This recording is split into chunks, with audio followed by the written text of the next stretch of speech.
714 appearances for club and country. This is the guy that I grew up with. I wanted to win trophy, Jake. That goal you scored, the volley for England against Sweden. He said to me he was just knackered, so I thought, let me hit it. See this guy shooting from outside the box. Let me have a pop here. Like, he's going to score 1,000 goals in his career. I have to disagree with you. If he gets injured, that's the only thing that's stopping him. Like, how long can he do that for?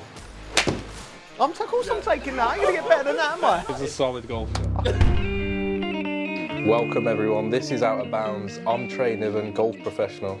And I'm Jay Bothroyd, ex-professional footballer. Today, we have a massive guest.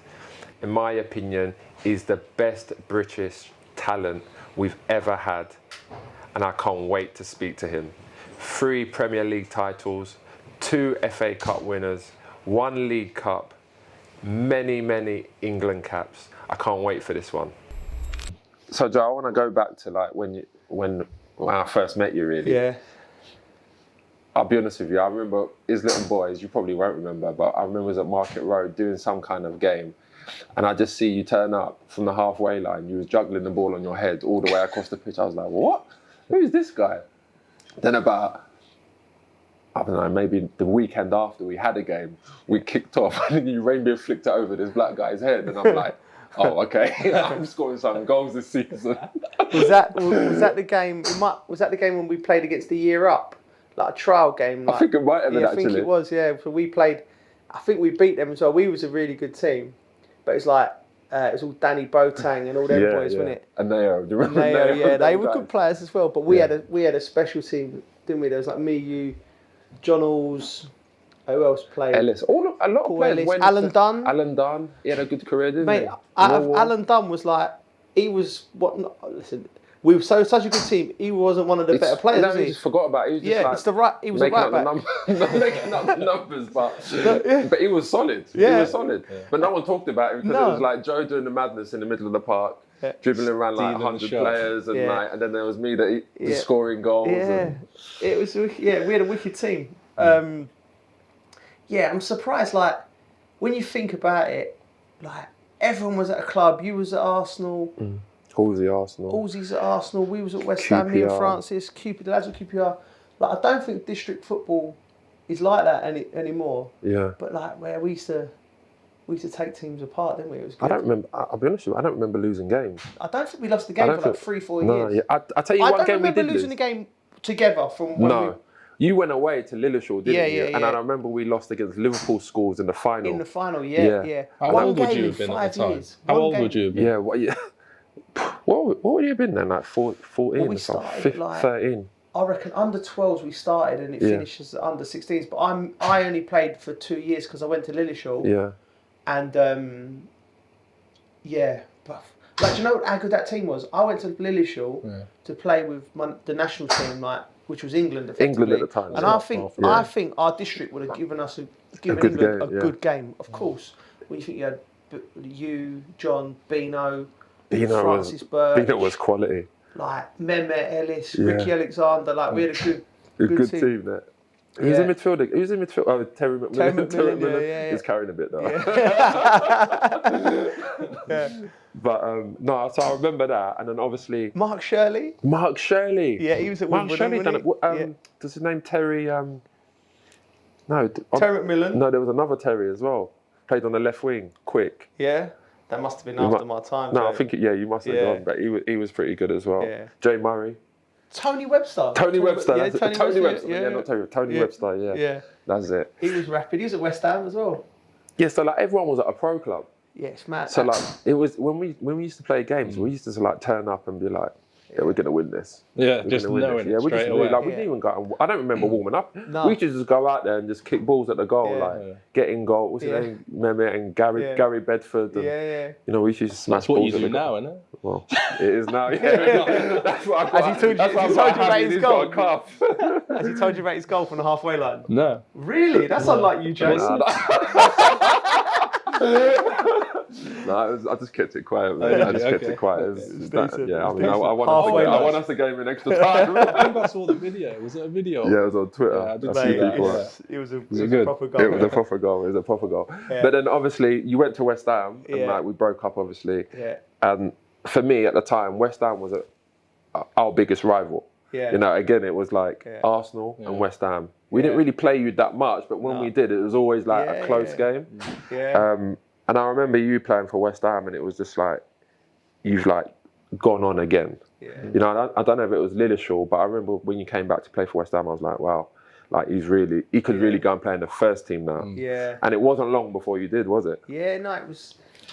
So Lillishall happened, and I was talking to my kids about it actually, because it was effectively, it's a boarding school, isn't it? Like, and you know, my kids are like getting to that age now where they want to go, and I don't want them to go to boarding school, but like I feel a bit of a fraud because I actually loved my time there, because it was the year 10 and year 11 where you like in London, that's when things can go off the rails for you a little bit. You know, sort of what my pals were doing. I was tucked away in Shropshire, basically like a little professional. Mate, there was just nowhere training, to go there. Nowhere to go. Well, that's where I live. To drive into it was like about a mile. Yeah, and you know what? You'd think you'd be sort of a bit penned in, but we finished school. We went straight to training, like on a great pitches, against good quality players, good training. Finished training at like 6. Once you have a bit of dinner, and then it was like, you know, there was snooker, there was tennis, there was like anything you wanted to do. So and it kept me out of trouble. Yeah. So it was great for me. And I'd maybe ring my mates once a week back on, because we didn't have mobiles back then. on the house one, isn't it? 20p, bang. What's that? What you doing? And they'd be like, I'm just doing this, just roaming the streets, like. So Somerstown. Yeah, Somerstown. Yeah. So we just sort of, I think, mate, it was just that being alone without the training, just taking myself away from it, really got my head about being a professional. Do you think that's how you kind of would have leveled up? Jay just mentioned that, didn't you, about you kind of going away and like obviously going West Ham. You 17 at West Ham when you signed. First team just after days after my 17th birthday. Yeah, so it was kind of that transition from school to Lillishall to West Ham. He's right though, because he was around like some really good. Do you know what the thing I remember thinking about it now? I remember when we actually got to Lillishall, you turned up late. And I remember you walked in and like the doors opened. You know, like it's one of them classrooms where everyone's quiet, and he just walks in, and I was like, yeah, straight.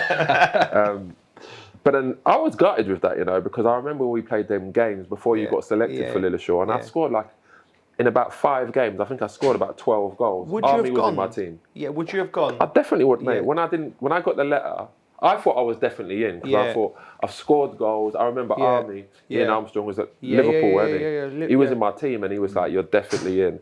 So I went home thinking, "Yes, I'm going to get the letter, and you know, I can't wait to go there." Do you know what, Jay? I started crying. I mean, I was crying for days. Yeah. Yeah. Do you know that was my first taste of rejection? Really? Yeah. Really? I mean, I remember like. You was more than good enough. There was like you, Danny Webber, Leon Mike, Ian Armstrong. There's a lad called John Miles who plays at Liverpool.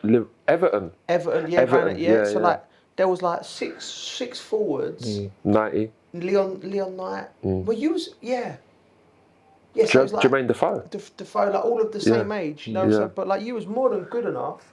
But do you know what comes into it, Jay, as well? They looked at like, I know this now looking back. They needed to take a certain amount of players, the best players, but they also needed to take some good players who were good educationally as well, because their pitch was, we're going to make them good footballers, and we're going to make sure that they do their education right. So, I think there were some players in our team who got in there. I thought they weren't the best players in the country. They were good footballers. They were at academies. They were good footballers, but like they was really good education. Like one of the lads in our year. I won't say his name because he's a good lad, great, but he didn't make it as a player. But he's in genetics, like he's a scientist. Do you know what I mean? Basically, do you know what I mean? Like Jay was never going to be a scientist. so there was like, it wasn't purely. They had like, I think they had standards to meet. Like a criteria, school, but you know, which not. It's a football school, so it should be the best footballers get there, and we'll try and do work with them educationally where they are. You know what I mean? Like not everyone can be a scientist, you know, but if you can do the best you can, you might. I don't know. Jonathan Brewers was like that. Jonathan Brewers, because I used to room with him all the time, because obviously the name, like Bothroyd Brewers. He was captain as well of the team, wasn't he? Yeah. He was good, but he wasn't like what I'd think. he's gonna like go on and make it as a first team player. But again, he was like really smart, really intelligent, read the game well. Yeah. It's a bit like I think to that as like the college system in America, like for football and golf especially. It's more like you can go there and play golf and football they do now, but it's like they're heavy on like the academic side. Like you've got to go and do work. If you don't do that, you don't play. It was like that as well, wasn't it? Yeah. If he wasn't a good student, it was like that. I being a lot like so. Basically, I went to Aloysius in North London. They were second best. After like, I wasn't a naughty kid by any stretch of the imagination. I was I wasn't a bad kid. I was a bit cheeky, bit naughty, So Aloysius, I was middle of the class. Like I wasn't the kids getting the detention all the time. I was just, coasting, under the radar. But then when I went to this village school in Lillishall, they thought I was like so bad, and I'm just doing the same things I'm doing. So I thought. So I remember once I didn't do my homework. Stupid. I'm not doing it, or I copied and you got to do it different. I went, no, I've done it. Look, it's there, but I'd copied on the coach on the way. Blah, blah, blah. And then the head teacher went, if you don't redo it, you're not playing for England on Wednesday. Like we were playing Northern Ireland, right? And I went, all right, I'll do this. You know, so like, they always had that. As soon as the threat comes about not missing games, I'll do it. And that was it. And I thought, they've got me. They've got me. So then I had to sort of semi-focus on the education. Yeah. Like, not that I listened. I didn't get anything, but that was the next year I switched off from that because. Like I was nearly in in year 11, there was talk of me, because I was training with the first team, going back, and then I'm like, well, this is going to happen. Like, I'm not going to get any worse than now. I'm already better than the first team. Now as well, So do you know, like the newspapers as well? He's on like the back page. He could be like one of the youngest players to ever play. Yeah. But the thing is, going on to West Ham, like when you broke in, the things that I'm talking about at a young age, he was doing at West Ham as well in the first team. Yeah. So now I'm thinking, why, like. This is the guy that I grew up with, and like. What was you thinking then?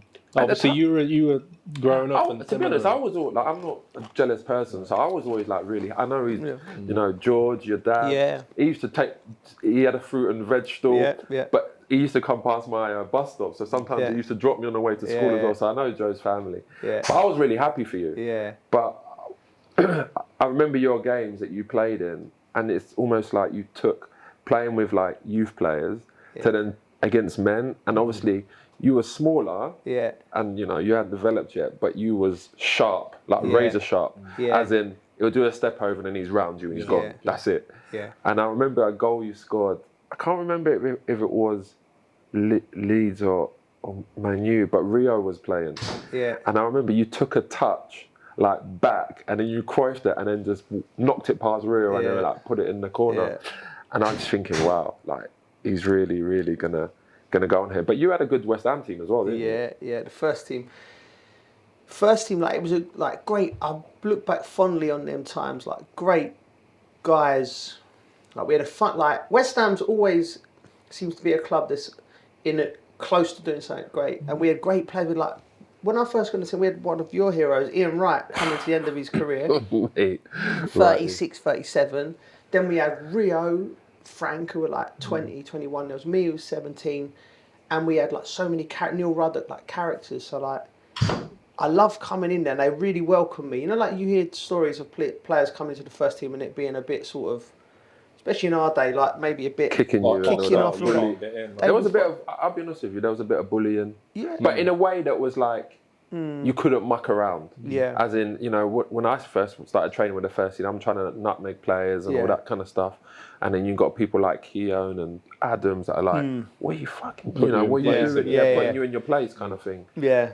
Yeah. I mean, I got that at West Ham, but I don't think it was like as bad as other clubs there. Do you know? Because there was like, West Ham's like, it was always just fun. Yeah. You ask any player who's played for West Ham, they've enjoyed. I always ask them, did you enjoy it? Like, like someone who's played for like 6 or 7 different clubs, they always love it, even if they're there for like 6 weeks or 6 months or something. Why is that then? Do you think I don't know, if you just want to say like, out of all the clubs you played for, because you played for a few clubs and played a lot of games and stuff, like, is that your favourite club you've been at? No, it wouldn't say my favourite. I would say it was the start of my career, so everything was new, everything was fresh. It was like, you're going to play at Anfield for the first time, Old Trafford for the first time. So the memories Arsenal hybrid. So everything's heightened and it's all new.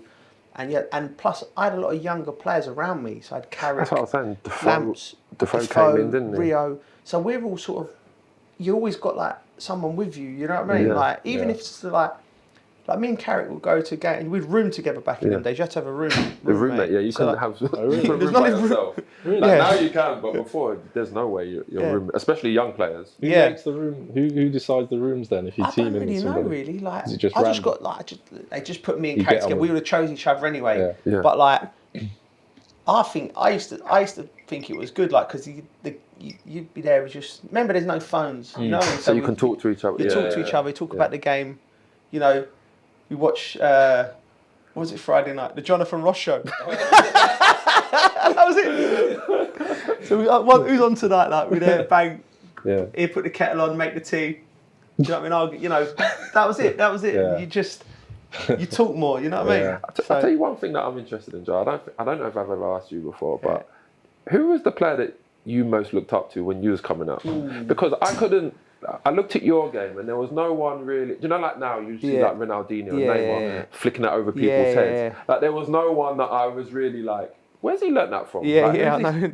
But the thing is, Jay, that's a good question because, like, I love Gaza. Yeah. Like, but Jay, I didn't watch much football. There wasn't as much on the telly when we was growing up. Just be So, 1, 2, 3, 4. I was out all the time. My dad wasn't a football person, so I had no one telling me. You know, like say most kids, they play and they come in and they get in the car and their dads understand football a little bit. You know, could have held the ball up different. What about doing now? But doing that and coaching, everyone just left. For some reason, everyone just left me alone to do things. And I just sort of like, I used to play football with my mates, and then I used to go and play. They used to go to bed, and I'd be in my garden just with the ball for hours. Like, I'd done nothing else apart from play football, just practicing things. So it was just I had no one I'd base my game on or try to do anything. I just was free and just played. And West Ham were great like that because they encouraged it, didn't they? They encouraged me. Yeah. So it was just like... It was creative, yeah. You obviously got very good, and there's been some like big comparisons. Like I've read that like Gerrard compared you like as technically gifted as like Messi as well. So like I was going to say, like, how does that come about? And just hearing you say that, it's like obsession with football, like going home practicing. It's not. It's like worked in. Yeah, it was just. But you loved the ball, didn't you? Yeah, as well? just loved playing football, and right away through, really, right away till I loved training, I loved playing, and I just think English football back then in the 80s and 90s was really like in the doldrums in the sense of how we played, like, and still it's changed so much. And I watched the game last night, and 3 Englishmen on the pitch: John Stones, Carl Walker, and Jack Grealish. Yeah. And then you had Phil Foden coming on. Like, these guys, how good technically are they? Do you know what I mean? Stones as a centre half, unbelievable. You know, Jack Grealish, like Phil Foden. These really guys, we've got more players playing the right way, to moving the ball properly. But I just had a sense that in English football, like, even when I went to Lilleshall, and bear in mind I'm being coached by England coaches, and they'd be telling me things, and in my head I'd be thinking, that's not right. Do you know what I mean? Where most kids will be just like, tell me. But I had this sort of ignorance or something where I was like, nah, football should be played here. This is it. Yeah. Like, I remember I had an argument with my coach. He said, no square... You argued with a coach? Yeah. He was going to me, one of my first... And I love him, Keith Blunt. He's not with us anymore. Keith Blunt, yeah. I love him. Like, I really needed him, like, tough Yorkshireman at that time in my career. But he had me down as a flash Londoner. Coming up, the way I played, do you know what I mean? But then I'd argue with him, he'd say, no square balls. I got a ball off the fullback, turned, like, tried to slip it through 2 players to get out to the right back, got cut out, they got a chance, and he's grilling me. And he went, no square balls. And I'm like, hold on a minute. I said, so what, we go forward or back? So what if we go forward, we're just going to run out of pitch. I said, we've got to have the ball. And then I said, then we give the ball to them. Then we've got to chase it. I said, what about we have the ball, let them chase it? Run, yeah. And he was just like, no. I think he just sent me for a lap of the pitch or something. Do you know what I mean? But that's how English football was, right? Bang, up, back, through. And you know what, as well, for you, I mean, like, you was never one of the tallest. But for me, I am tall, right? Yeah. So back then, like I was at Arsenal, fantastic. But then when I kind of went into the first team, like when I got bought by Coventry, all of a sudden they tried to turn me into a target man. Yeah. And that just wasn't my game. Yeah. Like I didn't know how to, you know, be effective. At the target man, because even though I was tall, I was gangly at the time. Like so, it's like I'm playing against like men now that used to come back through the back of me, and it just didn't suit me. So like, if I had come like now, you see a lot of tall forwards because a lot of it's to the feet and it's like you've got to have that bit of arrogance about yourself. That's your way of playing. It's like not like you can't be too. But also now we're playing the right way, so there's no need for a kid. If it's me now, I think I would have just completely bought into everything that's going on because of like my instinct, my gut was, this is how football should be played. Do you know what I mean? This is how it is, and I wouldn't have, but mine just come from my gut thinking, this ain't right. Do you know what I mean? Like I've watched, and I think we're going in the right direction in England now. The way we're playing, it looks like we are. We're getting to finals, getting to semi-finals. It's got to get over the line now, isn't it? It's just that I think once step. we do get over the line, I think then it's like Man City, right? Man City look like they're going to get over the line in the Champions League now. Like even last night, it was 1-1, but they like dominated. They were the better team. Much better. Like to the point where that was the kind of performance you see Man City putting against like, I don't know, Aston Villa or something, just completely dominating the game. And this is like one of the best teams in the world. You know, so like for me to see that, I was just like, and you know, when I watch Man City as well, like, don't get me wrong, they've got Kevin De Bruyne and stuff, but they haven't got, you know, like the world superstar like a Messi or like a Neymar or anyone like that. They just got like, everyone's just a top player and everyone knows their role. That's why I love watching them. No, they're a special team. Like, I think they'll do it this year, but the way that they're set up, Jay, I think the greatest thing Pep Guardiola's done there is made it about the team and not an individual. No one's coming 100%. Into that team and standing out. And the only player that could, Messi's at the end of it now, so he's not going to come in. There's no other player coming that I can see can come into the Man City team and be like a Ronaldinho character or a Ronaldo character. Ain't happening. Even Erling Haaland, like he's going to score 1,000 goals in his career. And he's just part of the machine. Disagree with you. I know you got to disagree on that. You don't think so?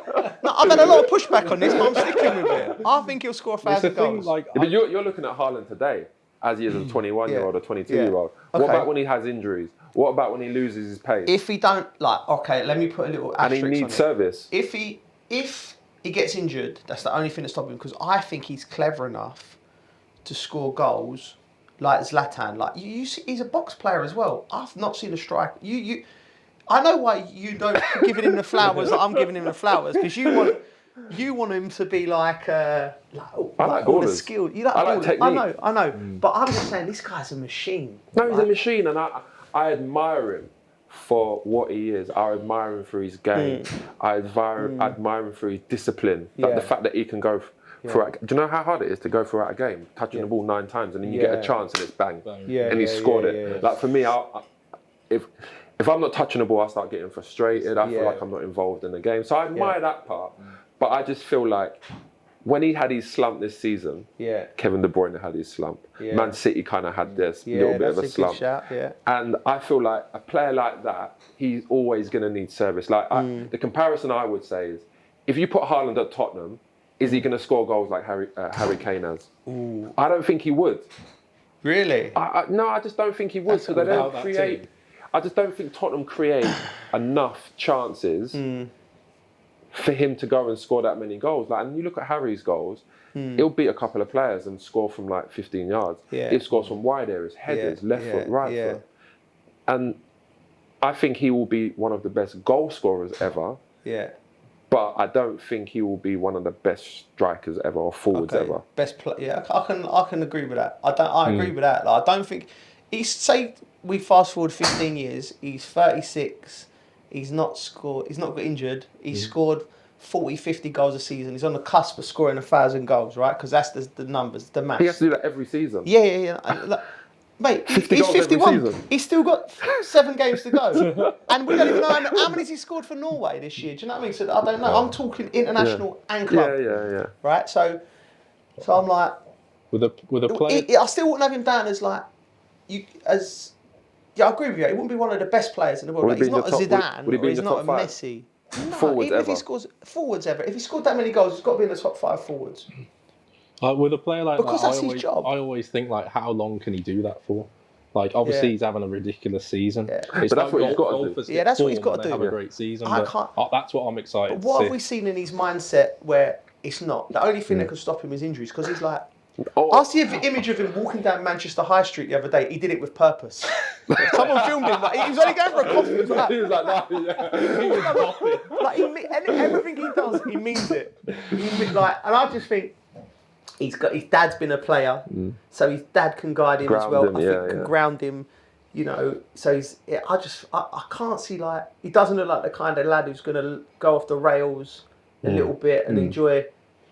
The other side of like, yeah. All right, back to you, because in my opinion, you know, just natural talent for me, and I'm not just saying this because you're, you know, one of my longest friends. I think you're one of the most talented British players out there, just natural talent. I think probably ever. I would go as far to say ever. And when I see you go from West Ham to Chelsea, in my opinion, I feel like your game changed. I felt like Mourinho kind of put a bit of discipline and structure into your game, whereas when you was at West Ham, it was like you just went anywhere to get the ball, got on it. They were looking for you, but then afterwards, when you went to Chelsea, it was like, okay, I want you to play off the left, or I want you to be like in this position. I don't want you to go here. I need you to do your defensive duties, and there was a bit more discipline. I mean, what do you think about that? I think it's definitely fair. Like, the natural talent thing, that's very nice of you to say. But definitely I changed my game. I definitely changed my game because I wanted to win trophies, Jay. Like, and I'm 21, nearly 22. And then, 7 years at Chelsea till I was 29, just nearly 30. And we won it. You know, the only thing that eluded me was the Champions League. I played 4 I played 4 Champions League semi-finals. So that we won every trophy, and then the big one got away from us as a team. Like, I just think it wasn't written in the stars for us. I really believe we were the best side in Europe for a period during that time. Better than the Barcelona side. We beat them. We beat them. Was you playing that game against Barca with the decision and Drogba kicking off and stuff at the end? I was injured that game, but I played against them. We played them every year for like 4 years. So the 3 games before that, we played. There's always tight games though. They're always tight games. They're the best to this day. They're the best team I've played against. So saying we're the best team in Europe. It was us or them. Do you know what I mean? It was us for sure. But we didn't get. We can't say that now because we didn't get the job done. So they were the best. That's like Man City, isn't it? Like, you could say Man City have been the best team in Europe for a few years, but they just haven't got over the line yet. They haven't got over the line yet. What was the edge then, do you think? If you think like you were the best, but Barca would just have that do you know what? If I knew what the edge was, do you think it's that individual? I'd be in a dugout now. I just think it's like... You are in a dugout now with Colbrooks, mate. Yes, I am. Very different level. Very different problems. Very different problems. I'm just like, I'm not worrying about my star player. How many of my players are turning up sober? That's the kind of problems they don't teach you on the A license. But I don't know why we didn't decisions. Like getting beat by the Liverpool side that we was like 20 points ahead. With a ghost goal or a penalty decision or just not getting it right on a nice knockout football. Some little things. So I changed my game, Jay. Yeah, I did. I I won trophies. If I would have stayed at West Ham, I'd have probably developed in a very different way. But we've only got one path we can go on. Do you know what I mean? And I made conscious decisions. And then when I left Chelsea, just after I'd done my knee, 29, I was never quite the same player again. Was it that spring? Honestly, it was a number of things. So I couldn't train how I wanted to train. And you know me, like I needed to drop my shoulder. I couldn't, even to the point where I had to strike the ball different. You know, like if a volley was coming up, or just a cushion pass, and you do that one, where you just cushion it off, and every time I open my knee up, and I was like, pain would be for like 15 minutes in the game, and then I knew the next day it would go like that. And then I couldn't train properly for 2-3 days, but I didn't want to tell the manager. So, and then by the time I went to Liverpool, I started getting muscle injuries. So I get into running differently. You're running differently, and then it never quite got to the heights I was at Chelsea after that. Do you know what I mean? Yeah. But that's not something. I tried everything. You know, I see all the best physios and blah blah. But sorry, just to butt in. I never see you out. I was always out. Yeah. I never see you out. So it wasn't like, you know, you was a big drinker or anything like that. So, you know, there's a lot of professional footballers out there that, you know, they get their injuries and people like relate it to alcohol. But you just wasn't that. You were just like unfortunate. Yeah, that's it. And I'm trying to think, liken it to like, you know, someone like. The thing is, I had my. But remember, I've been playing since I was 17. So by the time I was 29, I had a whole career. Do you know what I mean? 12 years playing. I played hundreds of games. Jack Wilshere, I don't think his career got started really, did he? Do you know what I mean? I know he, you know, because of injuries. Because of injuries, again, unlucky. You know, everyone goes. Jack was a little, maybe a Jack the lad, effectively, but I just think his body wasn't cut out for it to a certain degree. Whereas mine, I had a career. Then I played for another 7 years after that, by the way, but slowly coming down, but I still enjoyed it and I still loved it. But like over 500 games, isn't it? Yeah, you played. I played 700. I know because I've done this when I retired. 714 appearances for club and country. So you know that's a lot of games. But if I would have stayed fit, but I'd say at least 200 and I'd say after 500 games, imagine like a car with mileage. After 500 games, I was struggling. I didn't service and MOT. But because I was quite half clever and that, I could sort of work. I could do bits here and there and blah, blah, blah, enough to keep me going. Some players, once their physicality's gone, they're gone. Do you know what I mean? You know, but eventually got to the point. That's what I always say. I think people, you wasn't that. You was technical. I think people that rely on that, their attributes as in speed, power, athleticism. I think once they lose that, they become very pedestrian, average, and they kind of live off that. You know, and there's a few players now, I don't want to call people out in the Premier League, that I think I like that, and they've just lost their effectiveness within their team. But here's one I want to ask you, and I have asked you this before, but I think it's funny. You need to tell people that goal you scored, the volley for England against Sweden, is it 2006 World Cup? Yeah. Just tell them. You said to me that you said to me you was just knackered, so I thought, let me hit it. No, I would never shoot from there. That wasn't my game. It was a hot day, a hot night, and you know when you just think, right, let me just see this guy's shooting from outside the box. Let me have a pop in. So I sat up nice, and it was the old paintbrush one, so I hit it. Yeah. And it just, I swear, as soon as you hit it, you're like, oh, that's got a chance. It's like a golf shot, I imagine. Boom, hit up against it. And as it went in, like, you know it's good. Like, when you celebrate a goal, you know, if there's the whole team round you, you know it's either like a last-minute goal you scored, or it's a great goal, everyone's buzzing. Yeah. Rio's there first time, so I don't know how this guy gets there all the time. I looked at pictures the other day because we moved houses, and I had pictures of all my goals for England, and he's there. I'm thinking, how am I playing left midfield? He's a centre half. He must be sprinting as you've hit it. Mate, he just knew. He's the best celebrator in the game. He's pictured on your back or something. You should jump over the whole line. Everyone. Must be a mad feeling that. But even then, like, you made that position yours, because we didn't have no left wingers at the time, but you just made that yours. Mate, it was like, do you know what the conversation was like? I'll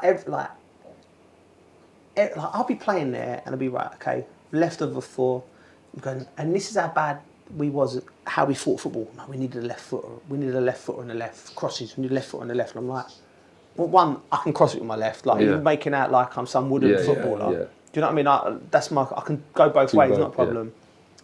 And but like. And then you'd be playing so well, and then if something went wrong, the only thing people would be saying was, we need a left foot, And what nowadays, you don't even play with left footers. It's rare you see a left foot on the left and a right foot on the right. It's like switched over. I don't think there's. I mean, the only one that Dwight McNeil for Everton. Like that's the only one that springs to mind. Like, I don't think there's. Who's going to get it and just serve it in the box? And he's not pulling. And Dwight's a good player, but he's not pulling up trees. I don't think he's ever going to play for anyone who's sort of in the top half, even in the top 10 in the Premier League. He's that guy. He's like I don't want to disrespect him because he's a good footballer, Premier League footballer, honest, but he's honest, hard-working, very talented left foot. Yeah. But he has to play. I reckon maybe Dwight in a better team would be more effective coming in off the right. You know what I mean, on his left foot. Because he's got a good left foot, hasn't he? Yeah, he's a good footballer, but that's how he was thinking back then, wasn't it, Jay? And going back to what you said about you being a centre forward, I think the same. Crouchy's the same, right? Yeah. Crouchy's feet was unbelievable. He's got a good touch for a big man. He's got a good touch for any man. Crouchy was a footballer. I used to hate it when people used to say that. Oh, he's got good feet for a big man. Yeah. No, and you yourself, you was a technical footballer. Your feet and your touch was as good as anyone at centre forward. But because you're a big man, that's what people said. I thought it was quite. The only thing, and Crouchy was a great player, but what Crouchy. Crouchy embraced that target man as well, so he added that to his game, didn't he? Do you know what I mean? He was good. But I've known Crouchy. I started at QPR, so when I went to QPR when I was 9. Crouchy was there, and Crouchy was like, how tall was he? Was he tall? Mate, he was still. I was still looking up. Yeah. For me, if I'm looking up, you're looking it's weird. Yeah. So and I remember him then, but I always thought he's very good technically. You can play the ball to him. He wasn't fast, but he could get round you with good quick feet. But then as he got older, again, that's why I respect him so much because he modified his game again. He became he started scoring more headers. He became that target. Yeah, that's something I think. There's first of all, it's not necessary. When who's a target man now? Do you know what I mean? There's not even Mitrovic. Exactly. And he's in his 30s. We're not producing that type of player because the culture's changed, the football's changed. But I think that's something that Crouchy would have had to learn at 16, 17, because in the youth team, no one, you just was a player, weren't you? Yeah. Into your feet. Yeah. I didn't never think playing for the district, let me clip it up to Jay because he'll hold it up. Do you know what I mean? It was no, let's do a bit. Into Jay, round the corner, bang, 1, 2. Yeah. But then because of his size, you probably got, like you said, managers going, right. Yeah, I did. We need to release the press. And we just, it was so bad, honestly. I think of these managers, Jay. Look, we can't risk losing the ball. The left back, he's a professional footballer. Yeah. Let him play the ball in midfield, get it back we see now. Give and go. Yeah. Just no, we can't risk it. We'll boot it up to Jay. Poor Jay's then got to back onto Stoke City football. Ken Moncal. 2 centre halves, elbows sharpened like that, ready to smack. And you're like, and back then as well, like you said, you could come through people quick, and it'd be like, it's the first challenge. Yeah, yeah. Like now you get yellow cards straight away. Like back then it was like. Yeah. You could leave a bit on the forward, and then it'd be like, it's my first one. Okay. I can imagine, like you're flicking it on. You think I'm not flicking it onto anyone. I'm going to get smashed in the back of my head. Might get the best you can get for the best. A lot of the time you get is getting a free kick because someone's headed the back of your head. Yeah, that's it. That's not football. It's caveman stuff. But we've changed now, which is good. But as well, saying that, because I was my size, when you play that ball, because I'm big. The managers and, I don't know, even fans that don't really understand the game would just expect me, get hold of it. So even when you lost it, it's like your fault. Someone's played a 70-yard ball from the, from the area, and it's up to me to get hold of it. But then there's 2 defenders behind me. There's probably a midfielder sitting in front of me. It's get hold of it. Oh, you lost the ball again. Yeah. Just think of it logically, right? You're getting the ball floated to you, so it's got time to play. If you've got someone coming who's got the capability of just going through you, so you've got to worry about that. You've got a midfielder coming in, just snapping, because all he's in there to do is just snap people and just and you've got to bring the ball down, then find the pass. And it's no responsibility on the guy giving you the pass, fullback. You know what I mean? And if you lose it, he goes, bloody hell, I want to go to him. You come here, play that position, and then you clip the ball, and that was the hardest job in the football. And because you was big, people just you'd be getting it to your feet now. Do you know what I mean? And playing it round. Quicker. Yeah, if it came to my feet, I'd very rarely lose a ball if it came to my feet. Yeah, I know. As in, like, I could play one touch, I could get hold of it, I could turn. Yeah. But it's just like errors, like you said. It's just like difficult. You wouldn't lose the ball for a technical mistake where it's gone under your foot or something like that. You'd lose it if there's a good bit of defending, someone's read it or someone's cut it out. Yeah. Challenge. Yeah. So, Joe, been great chatting first half. Jay, time for something, isn't it? Yeah, we're gonna. I know. If your legs are all right. Joe, if your legs are all right, then mate. Yeah, go on. You'll probably do better than him as well because he hit it into the bunker on your Really? your first go. You almost got it on the green. That's me there. This is our leaderboard so far, so you can guess who's at the top. Right. Is that to the pin? Is that that's 5 feet. 5'4" away. So I'm backing you. I'm backing you, Joe. Let's go. I'd love to beat him. Right, I'd love to beat him. That's bad. Finished, right? No, you're in the bunker. Ooh. You almost got in the same bunker as the pro. Really? If you aim to the left though. Yeah, I know. Let me just prove it there. Right. That's good. Oh, that's true. No, too much. Tell you what, Joe, considering you haven't played much golf, When was the last time you actually played? The form's all right. Long time. Techers. So you've got technique and everything. Right, so I've gone right, now I've gone left. This is your last practice go, is it, Jay? Right. Yeah, last practice go then. Okay. That's all right. Well, this is the one he wants. That's good. Take that. Oh. Should we just leave that one? one? That's who's free. He's taking free. I took Do you want that one? I'm taking that. I'm going to get better than that, am How far was that? What are we thinking now? Let's find how far that was. Do you know how much I would bowl off of the tee box if I'd done it in real life? You can't get a bogey from there, can you? No.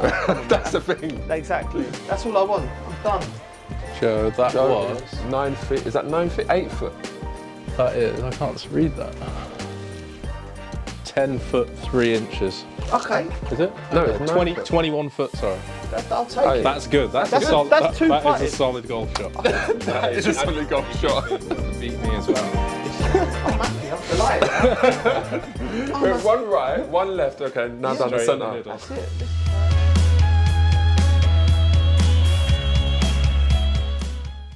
Joe, obviously, this is, golf, football, culture, opportunities, equality. That's what we're all about here. Right.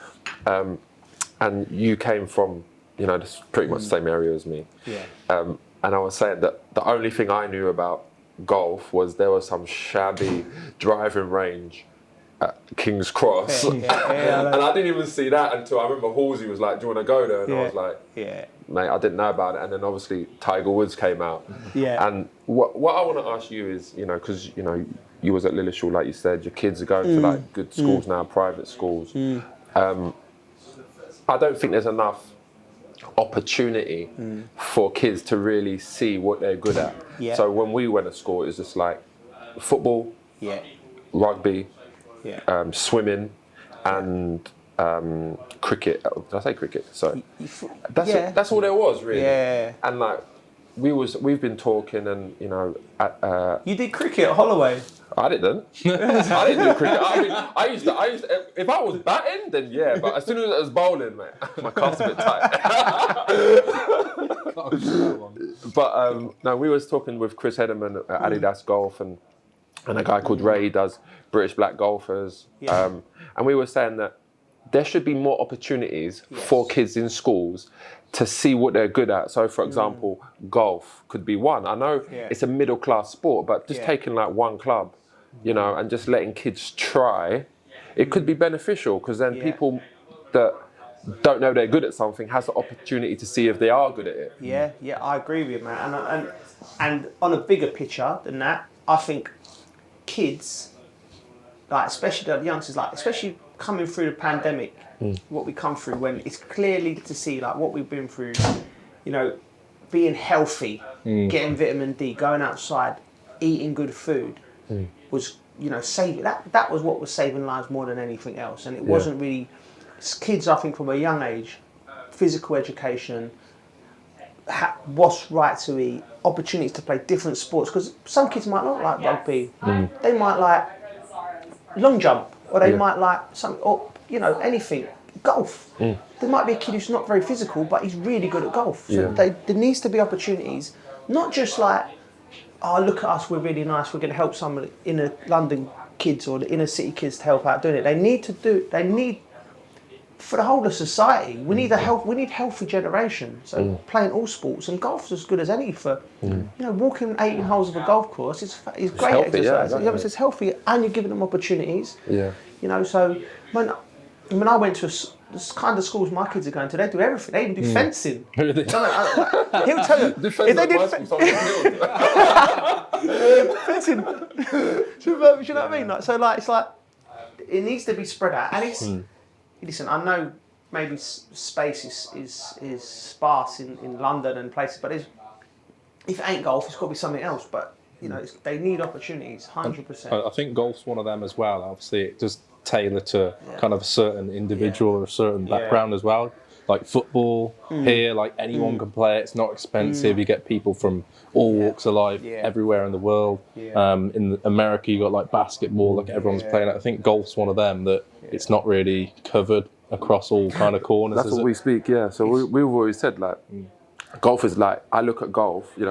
My mum was a cleaner. My dad worked for BT. There's no way they'd buy me a set of golf clubs. Because they would look at that and say, that's expensive. Even if they did like golf, they can't afford it, right? Yeah. So there's a stigma attached to golf that, you have to buy clubs, you have to buy balls, you have to get lessons, you have to pay to play on a golf course. Whereas football for us, we got a football, put our bags down. We played football with a tennis ball. Anything.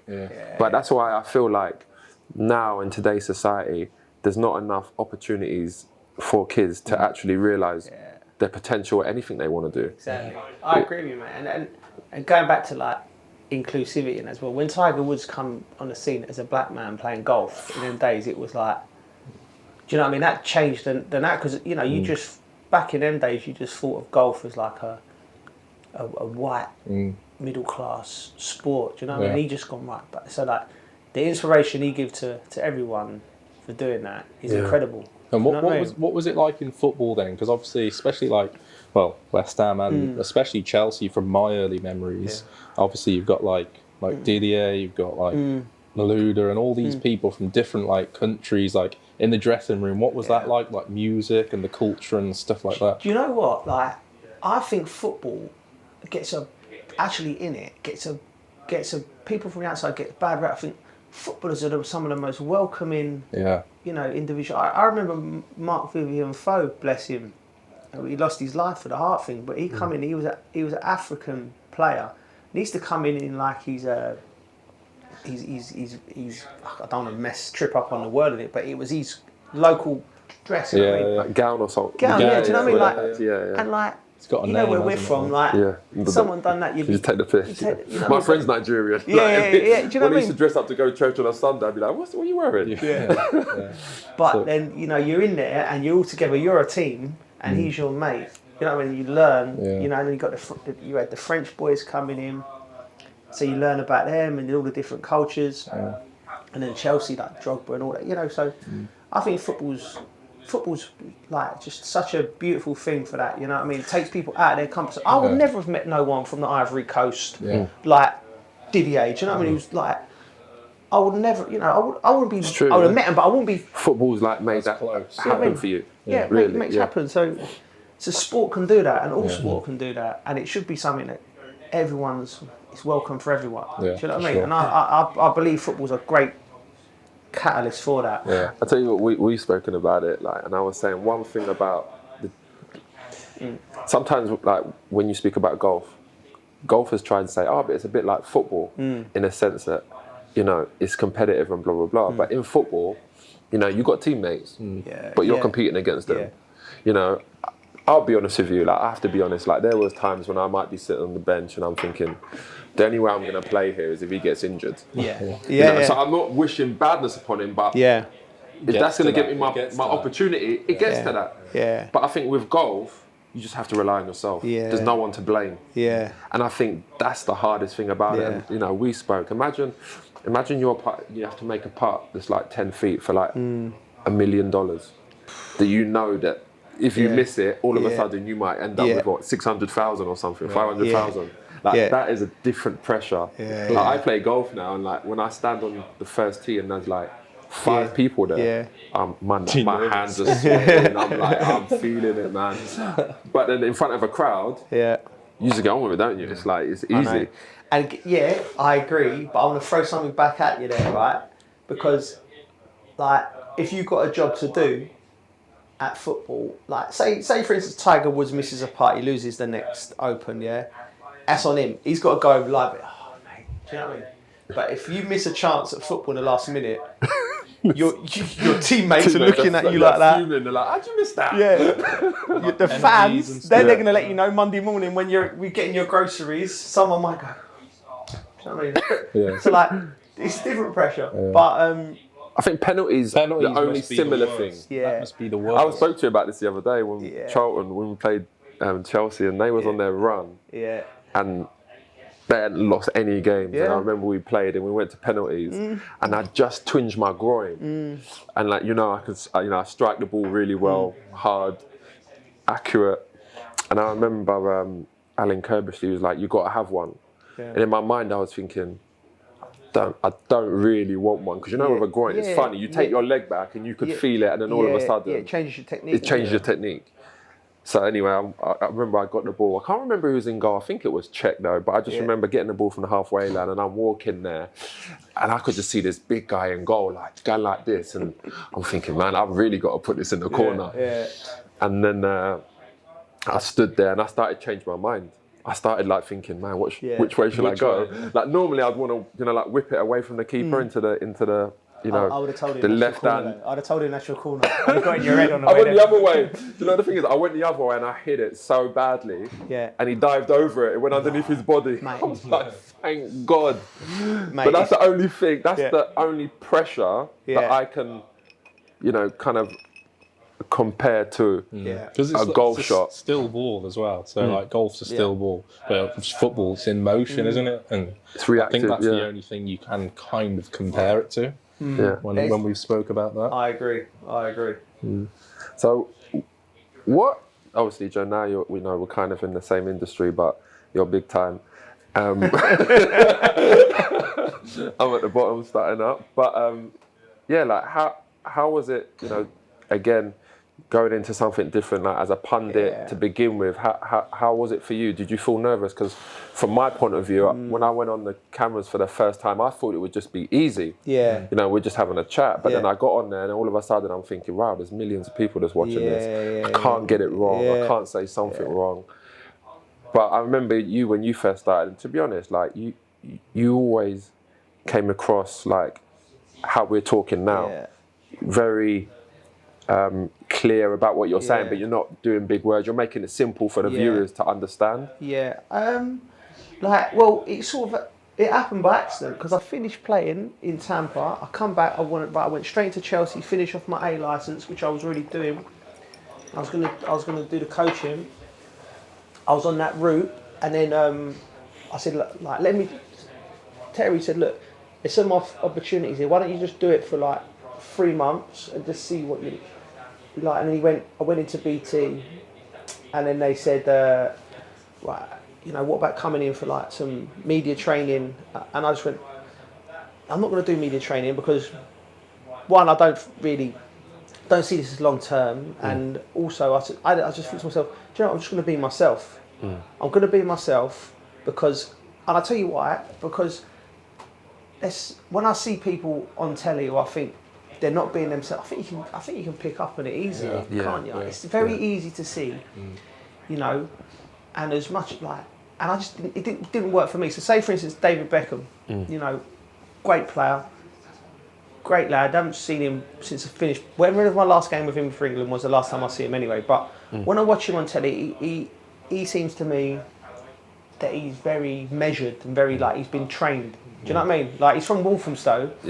And the way he speaks, it's not Walthamstow. It's not, so I'm like, that wouldn't work. I know that wouldn't work for me. I couldn't have the pretense up for the whole time. So I went, I'm not gonna do no training. I went into it, did it, and I just took the pressure off myself by that, thinking, because it weren't like, this is my career and I need to be good at it. I'm just like, just be yourself. And then that allowed me to just make some mistakes, laugh about it, And then that's what it's about, isn't it? When you make a mistake, the best thing to do is laugh about it, because if you act embarrassed and like, oh bloody hell, it looks bad on TV. At the end of the day, television is about entertainment, right? Exactly. Mate. So if you just laugh it off, everyone else laughs with you generally, and then you just kind of move on. But for me, I have to be honest with you, and again, this is not just because you're here, but I look at you, and I look at people like Roy Keane, Graham Souness. Like, I look at those guys and I feel like that is them. Yeah. You know, like whether you like it or not, that is them. Exactly. And so for me, when I go on there now, I just feel like that's I just what I want said to be to you, me. Jay. Yeah. That's what I said to you. Remember, we had a chat and I said, look, like, you're a great personality. Everyone loves you. Be yourself. So like, no, and you're opinionated as well. Like the Haaland thing. Yeah. Some people I work with, and they might not think that, and they might go, oh yeah, Joe, I agree with you. He'll score 1,000 goals. You just went, nah. You know what I mean? Like, but that's what you got to do, and you do it. And you said that as well about the golf, didn't you? Like, have a bit of an opinion, because as soon as you have that, it's like that clip you showed me that had like 5, 6, 8 million views or something, because it was just you have an opinion. You got all these Liverpool fans underneath it. Because loads of Liverpool fans stop following me, mate. I'm fuming.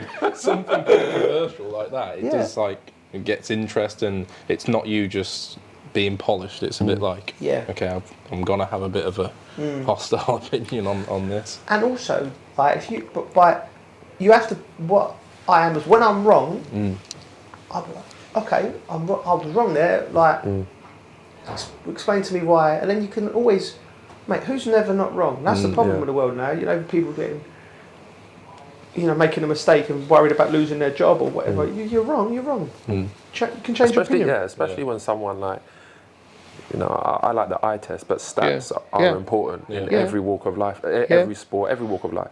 So like, if someone tells you something and then they show you the stats, you're like, fair play, I'll hold my hands up. Yeah. Do you know what?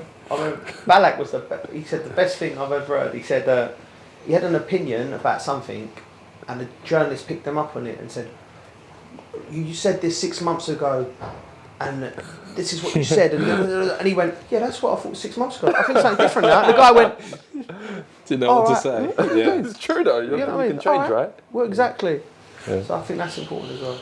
I'll tell you. Okay, we're rounding up, but I got a question for you, and I'm going to put you on the spot. Go on. But I just need to know. Go on. You've played for some great clubs, right? I need to know your top 3 players that you've played with, and I want to know your top 3 that you played against. Top 3 that I played against.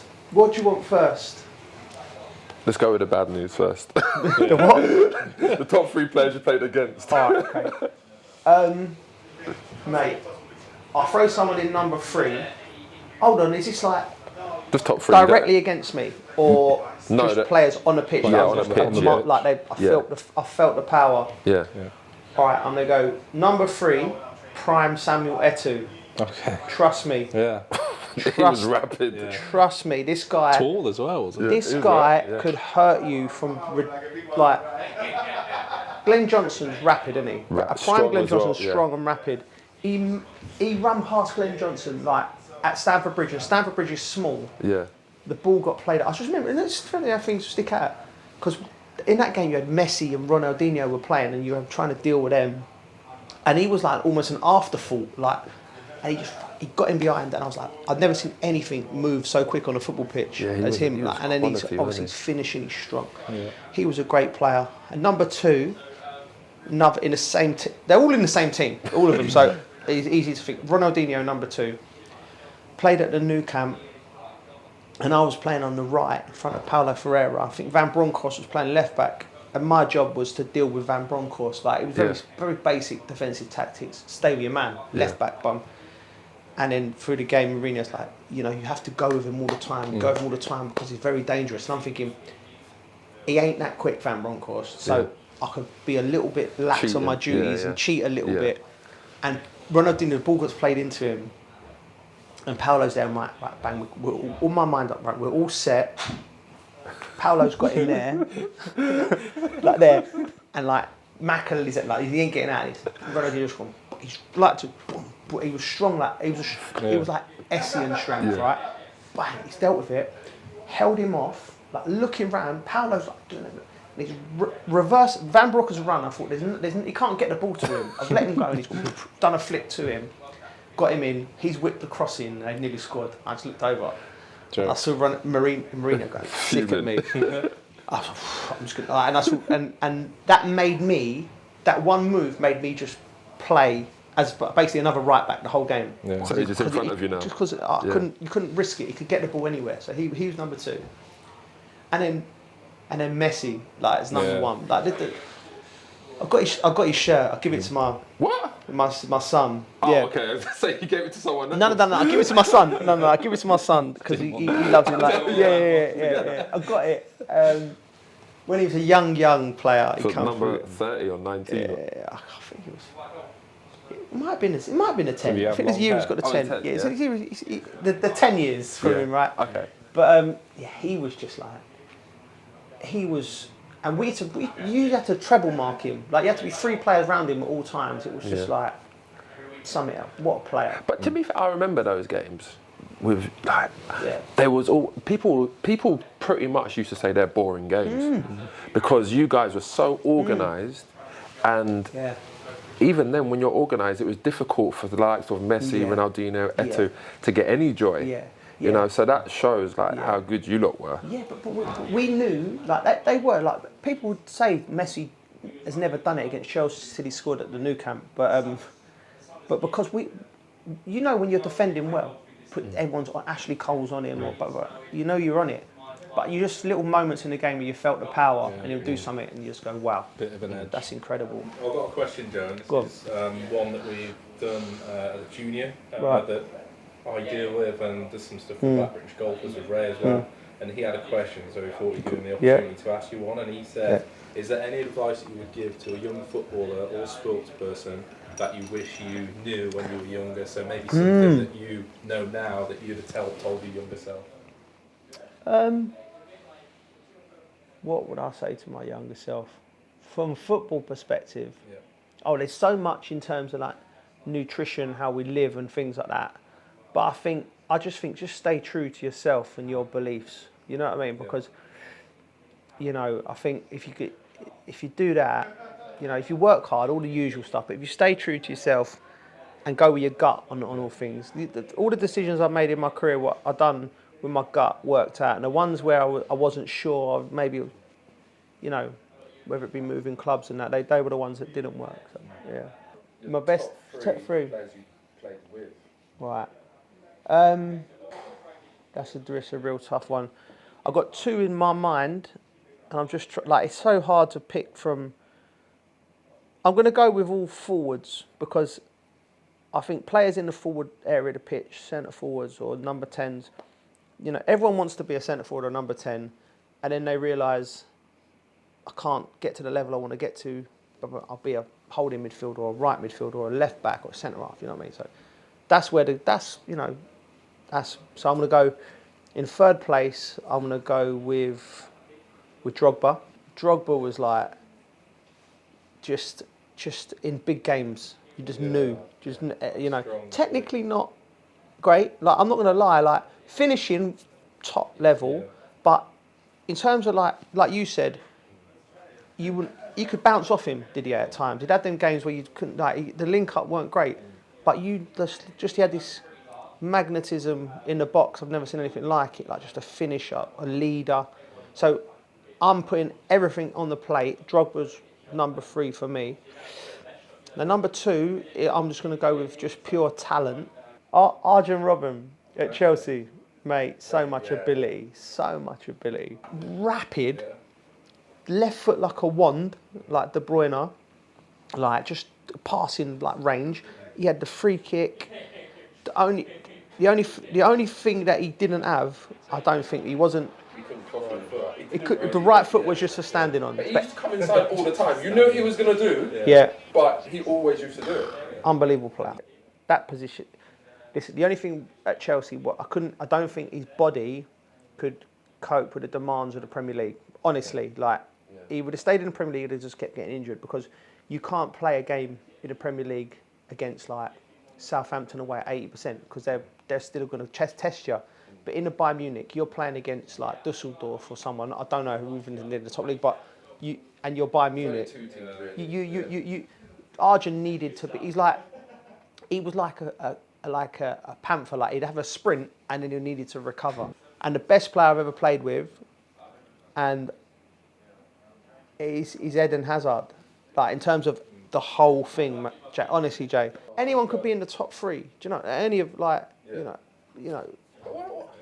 But let me tell you, in terms of ability, think of it like we're a golf show. Think of it like a clubs. You know, he's got right foot, he's got the left foot, he can dribble, he can score free kicks, he's got the through ball. He had everything. Like whereas Robin, he didn't have the right foot. So that's why he's in number 2. Great. Joe, it's been great having you on. Thanks very much, Joe. Brilliant. Quality. Thank you. Thanks, Joe, for coming in today, sharing all them stories that you've had throughout your career, your early life and your current life. A pleasure to have you, mate. Thanks for watching, guys. Make sure you head over to the YouTube channel where you can subscribe to never miss an episode. And also, if you want to listen to just the audio, you can download that on Apple Podcast and Spotify Podcast. Thanks so much for watching, and we'll catch you in the next episode.